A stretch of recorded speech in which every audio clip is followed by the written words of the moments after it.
तो hello guys, एक बार फिर से स्वागत है हमारे चैनल पे। आज हम लोग मॉक टेस्ट पेपर 3 की बात कर रहे हैं। इससे पहले हम लोग 2 मॉक टेस्ट पेपर डिस्कस कर चुके हैं फिटर ट्रेड के रिलेटेड। ये आपका गाइस आने वाले जितने भी टेक्निकल एग्जाम है फिटर ट्रेड के रिलेटेड सभी में आपका काफ़ी हेल्पफुल होने वाला है। खासकर आप जो CITS का यदि आप तैयारी कर रहे हो, यदि सेल दुर्गापुर, बरनपुर, बोकारो की तैयारी कर रहे हो, DRDO, इसरो, जितना भी टेक्निकल एग्जाम है सब में आपका इंपॉर्टेंट योगदान देने वाला है। तो वीडियो को लास्ट तक देखिए और वीडियो को हेल्पफुल लगे तो लाइक कीजिए, अपने दोस्तों के साथ जितना हो सके शेयर कीजिए और चैनल को सब्सक्राइब जरूर कर लीजिए। हाँ दोस्तों, आप लोग सब्सक्राइब नहीं करते हो, सब्सक्राइब बस आप एक ही चाहते हैं हम कि सब्सक्राइब चैनल को कीजिए और बेल आइकन को जरूर ऑन कर दीजिए ताकि आपको नोटिफिकेशन सबसे पहले मिल सके। चलिए अब सीधे बात करते हैं हमारा पहला क्वेश्चन की तरफ। पहला क्वेश्चन पूछा कि 5S का तात्पर्य क्या है। बहुत अच्छा क्वेश्चन पूछा गया, ये आपको कंपटीशन एग्जाम में पूछा जाएगा। तो इसका फॉर्म होता है short set sign standardize situation, यानी option number B is the right answer. याद रखिएगा, ये एक चाइनीज फॉर्म है 5S। अगला बात करते हैं कि 5S सिस्टम से हमको लाभ क्या मिलता है। 5S सिस्टम का लाभ क्या है, तो याद रखिए ये उत्पादकता को बढ़ाना। Option number B is the right answer. अगले क्वेश्चन की बढ़ते हैं, अगले क्वेश्चन की ओर बढ़ते हैं। थोड़ा इसको छोटा कर लेते हैं। हाँ बिल्कुल ठीक है। अगले क्वेश्चन की बढ़ते हैं कि फास्ट एड बॉक्स में सुमोचित ढंग से सज्जित होना चाहिए, इसे रखना चाहिए। इसको यानी गाइस फर्स्ट एड बॉक्स को कहाँ रखना चाहिए, तो याद रखिए आसानी से अभिगम अवस्था में, यानी इसका बात करें तो जहां हम लोग आसानी से ये मिल सके उस स्थान पर रखना चाहिए, यानी option number C is the right answer. Question number 4 क्या है कि किस प्रकार के अग्निशामक में फोम, वाटर और ड्राई केमिकल प्रयुक्त होता है। बहुत अच्छा क्वेश्चन पूछा है, तो याद रखिए क्लास A के आग में प्रयुक्त होता है। अगले क्वेश्चन की बढ़ते हैं, क्वेश्चन नंबर 5 कि जब करंट बहुत निचले स्तर पर होता है तो इलेक्ट्रिक शॉक व्यक्ति पर क्या प्रभाव पड़ेगा। बहुत अच्छा क्वेश्चन। तो वो अपना संतुलन खो देगा और गिर जाएगा। सिंपल इतना ही प्रभाव पड़ेगा जब बहुत निचली स्तर का करंट रहेगा। तो अगला क्वेश्चन देखिए, अगला क्वेश्चन फिगर्स है कि चित्र में X अंकित पार्ट का नाम बताइए। आपको इसका नाम बताना। तो बहुत ईजी है कि आपको ये कौन सा पार्ट है, तो याद रखिए ये है आई होल, यानी ऑप्शन नंबर बी से राइट आंसर। अगले क्वेश्चन की ओर बढ़ते हैं। क्वेश्चन नंबर 7 क्या है कि नीचे दर्शाए गए चीजल के प्रकार का बताना। ये किस प्रकार का चीजल है, तो याद रखिएगा ये फ्लैट चीजल है, यानी option number C is the right answer. अगले क्वेश्चन की बढ़ते हैं, क्वेश्चन नंबर 8। क्वेश्चन नंबर 8 क्या है कि चीजल का प्रयोग ठंडी या गर्म स्थिति में धातु को काटने में होता है। चीजल का कटिंग पॉइंट एंगल जाना जाता है, किससे जाना जाता है। बहुत अच्छा क्वेश्चन है, वो पूछा है, तो याद रखिएगा वेज एंगल के रूप में जाना जाता है। किसका, तो कटिंग एंगल पॉइंट। अगले क्वेश्चन में बढ़ते हैं कि बेंच वाइस में स्पेंडल में किस प्रकार का थ्रेड होती है। बहुत अच्छा क्वेश्चन पूछा गया, तो याद रखिएगा स्क्वायर थ्रेड होती है। किसमें, तो बेंच वाइस के स्पेंडल में। Option number C is the right answer.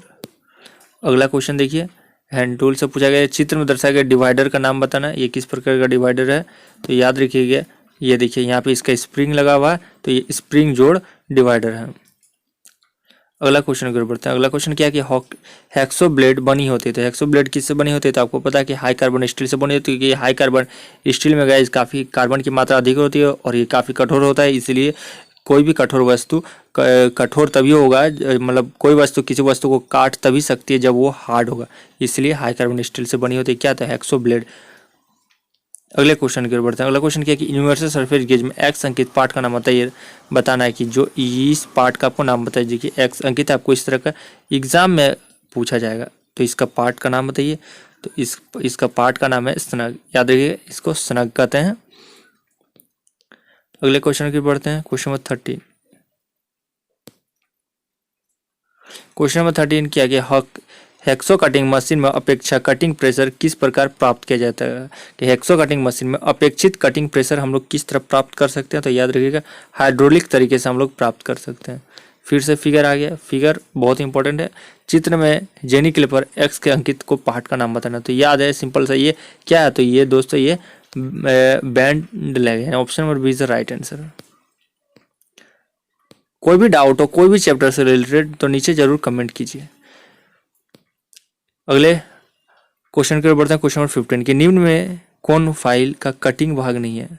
Cutting भाग नहीं है, निम्न में से कौन फाइल का कटिंग भाग नहीं है, तो याद रखिए इसका आंसर बताना। इसका आंसर से सिंपल होगा टैंक। टैंक से हम लोग कोई भी चीज़ नहीं काटते हैं, ये सिंपल सा जो हैंडल में आता है उसमें फिक्स रहता है टैंक, इसीलिए guys option number B is right answer.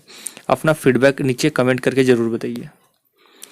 अगला क्वेश्चन की ओर बढ़ते हैं। क्वेश्चन नंबर 16 कि चित्र में फाइल में एक्स अंकित भाग का नाम बताना है। इस भाग का आपको नाम बताना है, तो सिंपल सा आंसर है। आइए ऑप्शन देख लेते हैं। तो इसका आंसर हो जाएगा हील। इसको हम लोग क्या कहते हैं, तो हील कहते हैं, याद रखिएगा। Option number C is right answer होगा। अगले क्वेश्चन की बढ़ते हैं कि मार्किंग मीडिया में कॉपर सल्फेट को सावधानी पूर्वक हैंडल करना चाहिए क्योंकि यह क्या होता है, तो याद रखिएगा यह जहरीला होता है, यानी option number B is right है। सल्फर सल्फाइड क्या होता है, तो जहरीला होता है, इसलिए इसका उपयोग बहुत ही सावधानी पूर्वक करना चाहिए। बढ़ता है क्वेश्चन 18 की ओर की उस फाइल का नाम बताइए जो वुड वर्किंग शॉ के दांतों को तेज करने में प्रयुक्त होता है। बहुत अच्छा क्वेश्चन यहाँ पूछा गया, तो उसको हम लोग मिल्स ऑफ फाइल कहते हैं। Option number B is correct answer. अपना फीडबैक जरूर कमेंट करके बताइए। क्वेश्चन नंबर 19 निम्न में से किसका प्रयोग रिवेट किए जाने वाले छिद्र को अलाइन करने में होता है। बहुत अच्छा क्वेश्चन यहाँ पे पूछा गया, तो याद रखिएगा ड्रिफ्ट टूल का, यानी option number B is right answer. Question number 20 की ओर बढ़ते हैं। क्वेश्चन नंबर 20 क्या है कि आप फोल्डिंग मशीन को कैसे विनिर्दिष्ट करेंगे। बहुत अच्छा क्वेश्चन यहाँ पे पूछा गया, तो याद रखिएगा सीट की अधिकतम लंबाई तथा मोटाई से हम लोग फोल्डिंग मशीन का मतलब उसका साइज डिसाइड करते हैं। Option number is the right answer. अगले क्वेश्चन की ओर बढ़ते हैं। क्वेश्चन नंबर 21 कि निम्न में से कौन सा दुर्घटना होने का कारण नहीं है, तो याद रखिए ग्लव्स का पहनना कोई भी दुर्घटना होने का कारण नहीं है। अगले क्वेश्चन की ओर बढ़ते हैं। अगला क्वेश्चन फिगर से रिलेटेड है, ये आपसे इंपॉर्टेंट क्वेश्चन है। निम्नलिखित में कौन सा चित्र बिजली के झटके को प्रदर्शित करता है। बहुत अच्छे क्वेश्चन पूछा गया, तो याद रखिएगा आपको जैसे पता है कि त्रिभुज में एक मुंडी आकार का दो इस तरह बना होता है, तो ये किसका आकार होता है, तो बिजली का झटके का। याद रखिए option number B is the right answer. अगले क्वेश्चन पूछा गया। अगला क्वेश्चन है कि चित्र में दर्शाए गए डाई का नाम बताना। यहाँ पे एक डाई है कुछ इस प्रकार से एक डाई है, तो इसका आपको नाम बताना सिंपल सा। तो याद रखिए ये कौन सा साइड से पिच कसने का डाई है, डाई का एक टुकड़ा है। थोड़ा फिगर नहीं दिख रहा है, थोड़ा यहाँ पे धुंधला हो गया है। देखिए जॉब्स की लंबाई और समांतर को चेक करने के लिए जो चेक करता है उसको हम लोग क्या कहते हैं। सिंपल से एक क्वेश्चन पूछा गया, तो याद रखिए इसको हम लोग क्या कहते हैं, तो इसको हम लोग कहते हैं यूनिवर्सल सरफेस गेज के नाम से जाना जाता है, जिससे हम लोग जॉब की लंबाई और समानता को चेक करते हैं। अगले क्वेश्चन को बढ़ते हैं कि रिवेटिंग के लिए कौन सा हथौड़ा प्रयोग में लिया जाता है। बहुत अच्छा यहाँ क्वेश्चन पूछा, तो याद रखिए स्लेज हैमर का हम लोग प्रयोग करते हैं किसके लिए, तो रिवेटिंग के लिए। अगला क्वेश्चन कि कोल्ड स्टील किससे एकदम अलग होता है। बहुत अच्छा क्वेश्चन पूछा कि कोल्ड स्टील किससे एकदम अलग होता है, तो याद रखिएगा रिमड से। याद रखिएगा रिमड से बिल्कुल अलग होता है कौन, तो कोल्ड स्टील। अगले क्वेश्चन की ओर बढ़ते हैं। अगला क्वेश्चन हमारा क्या है कि सरफेस प्लेट बनाने के लिए कौन सी धातु का प्रयोग किया जाता है। बहुत अच्छा क्वेश्चन यहाँ पे पूछा गया, तो याद रखिएगा हाई कार्बन स्टील का हम लोग प्रयोग करते हैं। नेक्स्ट क्वेश्चन हमारा क्या है कि वर्नियर बेवल प्रोडक्टर का लप्तांक मांग कितनी होती है। बहुत अच्छा यहाँ पे क्वेश्चन पूछा गया, तो याद रखिएगा 5 इंच। अगला क्वेश्चन की ओर बढ़ते हैं। अगला क्वेश्चन क्या है कि वर्नियर बेवल प्रोडक्टर का वो भाग जो सामान्य तौर पर रफनेस के आधार पर कोण को मापता है। बहुत अच्छे क्वेश्चन यहाँ पे पूछा गया, तो याद रखिएगा stock. Option number D is right answer. Question number 30 क्या है कि एक आर पार छिद्र में चूड़ी कर्तन के लिए प्रयुक्त टेप कौन सा है, तो कौन सा है, तो bottoming tap. Option number C is right answer, bottoming tap. अगला क्वेश्चन क्या है कि वर्नियर बेवल प्रोडक्ट वो भाग जो मापन के समय झुके हुए तल के संपर्क में आता है, कौन सा, तो ब्लेड। याद रखिएगा ब्लेड ही झुके हुए तल के संपर्क में आता है वर्नियर बेवल प्रोडक्टर का। अगले क्वेश्चन की ओर पूछा गया कि बेवल प्रोडक्टर का मुख्य स्केल पर प्रत्येक भाग का मान कितना होता है। बहुत ही अच्छा क्वेश्चन यहाँ पे पूछा गया, तो याद रखिएगा 1 degree. Option number is right answer. Blast furnace में संघीय ऊष्मा कहाँ पर होती है। बहुत ही अच्छा क्वेश्चन यहाँ पे पूछा गया है, तो याद रखिएगा मुख के पास। Option number is right answer. अगला क्वेश्चन की ओर देखते हैं कि पिग आयरन में आयरन कितना प्रतिशत होता है। बहुत अच्छा क्वेश्चन यहाँ पे पूछा गया, तो याद रखिएगा 90% आयरन होता है किसमें, तो पिग आयरन में, जिसको अशुद्ध लोहा भी कहते हैं। पिटवा लोहे के गुण किसके द्वारा तय किया जाता है। पिटवा लोहा का गुण किसके द्वारा तय किया जाता है। बहुत अच्छा क्वेश्चन पूछा, तो कार्बन और मैग्नीज के कारण। याद रखिएगा option number B is right answer. अगले क्वेश्चन की ओर बढ़ते हैं। क्वेश्चन नंबर 36 की न्यूनतम सीमा और वैश्विक आकार के बीच बीजगणितीय अंतर को कहा जाता है। क्या कहा जाता है, तो याद रखिए निचलन विचलन कहा जाता है। ऑप्शन नंबर सी इज बिल्कुल राइट आंसर। जेनी कैलिपर का उपयोग होता है, किसके लिए होता है जेनी कैलिपर का उपयोग? बहुत ही इजी क्वेश्चन है, इसका कमेंट करके आप आंसर देना, मैं आप सबका आंसर का वेट करूंगा। देखिए, नंबर ड्रिल के समूचे श्रृंखला में ड्रिल एक विशेष रेंज में होती है, वह सही रेंज क्या है? यानी ड्रिल कितने रेंज तक मिलती है? Question number 38। तो यह देखिए 1 से लेके 80 के रेंज में ड्रिल मिलता है। अगले क्वेश्चन की ओर बढ़ते हैं कि एक नंबर ड्रिल श्रृंखला में ड्रिल का व्यास सबसे बड़ा साइज कितना है? बहुत अच्छे क्वेश्चन यहाँ पे पूछा गया, तो याद रखिएगा 0.3 mm। क्वेश्चन नंबर 40 कि मृदु और मृद स्टील को वेल्डिंग करते समय गैस का सुरक्षा कवच किससे बनाया जाता है? बहुत अच्छा क्वेश्चन पूछा, तो याद रखिएगा सेलुलोज से बनाया जाता है, ऑप्शन नंबर डी। अगला क्वेश्चन की बढ़ते हैं कि एनीलिंग का मुख्य उद्देश्य क्या होता है? बहुत अच्छा क्वेश्चन है। एनीलिंग का मुख्य उद्देश्य क्या है? तो याद रखिएगा मशीन में सुधारता, मशीनता में, मेटल का मशीनता में सुधारता करते हैं, किससे? तो एनीलिंग करने से। अगले क्वेश्चन को बढ़ते हैं कि एक टेपर के महत्वपूर्ण आयाम होते हैं, एक टेपर के महत्वपूर्ण आयाम होते हैं किसके लिए? तो बड़ा व्यास, छोटा व्यास और टेपर की लंबाई, option number B is right. File ग्रेडों का निर्धारण किसके द्वारा होता है? बहुत अच्छा क्वेश्चन पे पूछा गया है, तो याद रखिएगा दांतों के शेपिंग के अनुसार। प्राथमिक चिकित्सा सहायता में बॉक्स ठीक प्रकार से भरा हुआ होना चाहिए और इसे कहाँ रखना चाहिए? तो याद रखिएगा मैंने आपको एक क्वेश्चन रिपीट हो चुका, तो आसान पहुंच वाले स्थान पर रखना चाहिए, किसको? तो फर्स्ट एड बॉक्स को। लिखे गए अनियमित आकार वाले वर्कपीस को खराद मशीन पर निम्न में से कहाँ पर क्लेम किया जाता है? बहुत अच्छा क्वेश्चन है, पूछा गया, तो याद रखिए फ्लैश प्लेट पर हम लोग उसको क्लेम करते हैं। अगले क्वेश्चन की ओर बढ़ते हैं कि परिशुद्ध वाले उपकरण में प्रयोग किए जाने वाले थ्रेड की प्रकार कौन सा है? बहुत ही अच्छा क्वेश्चन यहाँ पे है, तो याद रखिएगा BA thread, option number D बिल्कुल सही है। अगले क्वेश्चन की बढ़ते हैं कि 3 जबड़े वाले चक को किसके नाम से जाना जाता है? तो याद रखिएगा इसको हम लोग सेल्फ चक के नाम से भी जानते हैं, माफ कीजिएगा सेल्फ चक नहीं, सेल्फ सेंट्रिक चक के नाम से जानते हैं, ऑप्शन नंबर ए बिल्कुल सही है। अगले क्वेश्चन को बढ़ते हैं किस गैप को मापने के लिए निम्न में से किसका प्रयोग किया जाता है? किसी गैप, माफ कीजिएगा किसी गैप को मापने के लिए हम लोग किसका प्रयोग करते हैं? बहुत ही अच्छा क्वेश्चन है, तो याद रखिए स्लिप गेज का हम लोग प्रयोग करते हैं। अगले क्वेश्चन को बढ़ते हैं क्वेश्चन 14 कि जहां पर स्लाइडिंग बल एक ही दिशा में कार्य करते हैं वहां पर प्रयोग किए जाने वाले थ्रेड का रूप क्या होता है? तो याद रखिएगा आरए के दांत का थ्रेड, याद रखिए आरए के दांत का थ्रेड।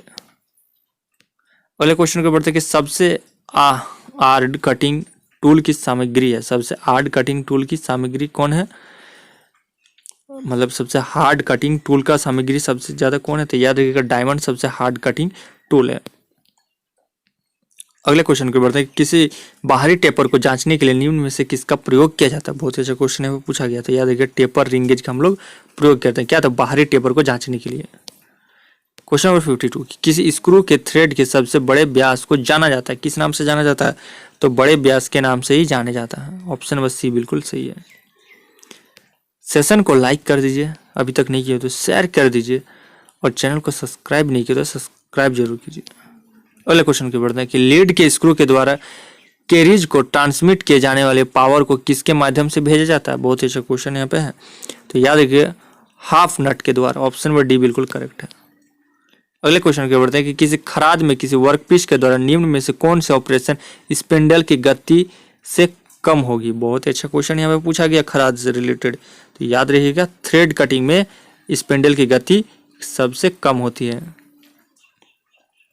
स्टडी रेस्ट का क्या काम है? बहुत अच्छा क्वेश्चन हमें पूछा गया, तो लंबे काम के लिए प्रदान की गई अतिरिक्त सपोर्ट स्टडी रेस्ट का काम होता है। अगले क्वेश्चन की ओर बढ़ते हैं कि देखिए टेपर के अनुपात के गणना करने का सही फॉर्मूला क्या है? तो ये है K इजगल टू बड़ा डी माइनस छोटा डी बटा L। फिशिंग किए हुए छेदों वाले कार्यखंड को किस पर लगाया जाता है? बहुत ही अच्छा क्वेश्चन पूछा गया है, तो इसका आंसर बताइए। तो इसका आंसर होगा मेंड्रल चक पर लगाया जाता है। अगले क्वेश्चन की बढ़ते हैं, फिगर रिलेटेड क्वेश्चन है, चित्र में दिखाई गए कैरियर का नाम बताना, ये किस प्रकार का कैरियर है? ये ऑप्शन देखते हैं, तो याद रखिएगा ये समायोजित किए जा सकने वाला कैलिपर है, याद रखिएगा ऑप्शन नंबर बी बिल्कुल करेक्ट है। अगले क्वेश्चन की ओर बढ़ते हैं कि कटिंग द्रव्य का मूल कार्य क्या होता है? कटिंग द्रव्य का मूल कार्य क्या होता है? तो याद रखिएगा टूल और वर्क पीस को ठंडा करना, ऑप्शन नंबर सी बिल्कुल करेक्ट है। अगले क्वेश्चन की ओर बढ़ते हैं के नीचे दर्शाए गए नर्लिंग पैटर्न का नाम बताना है। बताइए इसका कौन से प्रकार का नर्लिंग है, तो याद रखिएगा स्ट्रेट नर्लिंग क्या हुआ यहाँ पे। अगले क्वेश्चन की ओर बढ़ते हैं कि सोल्डरिंग पदार्थ के लिए ब्रिजिंग में जोड़ बनाने में प्रयुक्त पीतल है, कौन सा पीतल है, तो याद रखिएगा इसका आंसर क्या होगा, इसका आंसर होगा स्प्लेटर, क्योंकि सोल्डरिंग पदार्थ के लिए ब्रेजिंग में जोड़ बनाने में प्रयुक्त पीतल होता है स्प्लेटर, यानी ऑप्शन नंबर सी इसका बिल्कुल सही है। अगले क्वेश्चन की ओर बढ़ते हैं। अगले क्वेश्चन क्या है कि किसी पदार्थ का उपयोग सीआई पाइप जोड़ने के लिए किया जाता है, तो किसका प्रयोग हम लोग करते हैं, तो याद रखिएगा शीशा का, option number C is the right answer. अगले क्वेश्चन की बढ़ते हैं कि इलेक्ट्रोप्लेटिंग संरक्षण रोकने के लिए जॉब पर किया जाता है। एक डीसी सप्लाई के लिए ध्रुव के इलेक्ट्रोप्लेटिंग प्रक्रिया में कार्य करने के लिए जोड़ा जाता है, तो किसको जोड़ा जाता है, तो याद धनात्मक टर्मिनल पोस्ट को, ऑप्शन नंबर बी बिल्कुल सही है। फिर से फिगर रिलेटेड यहाँ पे क्वेश्चन आ गया। देखिए क्या पूछ रहा है कि चित्र में दिखाया गया एक्स चिन्हित भाग का आपको नाम बताना। देखिए इस भाग का आपको नाम बताना है, तो याद रखिए इस भाग का क्या नाम, तो नोजल। देखिए यहाँ पे नोजल दिया गया, देखिए ये गैस सिलेंडर है, तो यहाँ पे ये नोजल है, याद रखिएगा ये नोजल। अगले क्वेश्चन की ओर बढ़ते हैं। अगला क्वेश्चन क्या है कि किस पाइप का उपयोग आंतरिक कार्य के लिए किया जाता है, बहुत अच्छा क्वेश्चन यहाँ पे पूछा गया। तो याद रखिए कच्चे लोहे का पाइप का उपयोग हम लोग क्या करते हैं, तो अंडरग्राउंड पाइपिंग के लिए हम लोग करते हैं। अगले क्वेश्चन की बढ़ते हैं कि किस जोड़ का उपयोग अस्थायी पाइपलाइन के लिए किया जाता है, बहुत अच्छा क्वेश्चन पूछा गया। तो यदि फ्लैंज जोड़ का हम लोग प्रयोग करते हैं। अगले क्वेश्चन की बढ़ते हैं कि एक वायर का कार्य क्या है, एक वायर का कार्य क्या है, यही क्वेश्चन है। तो याद रखिएगा बियरिंग क्षेत्र को प्रदान करना, याद रखिएगा बियरिंग क्षेत्र प्रदान करना, ऑप्शन नंबर डी बिल्कुल सही है।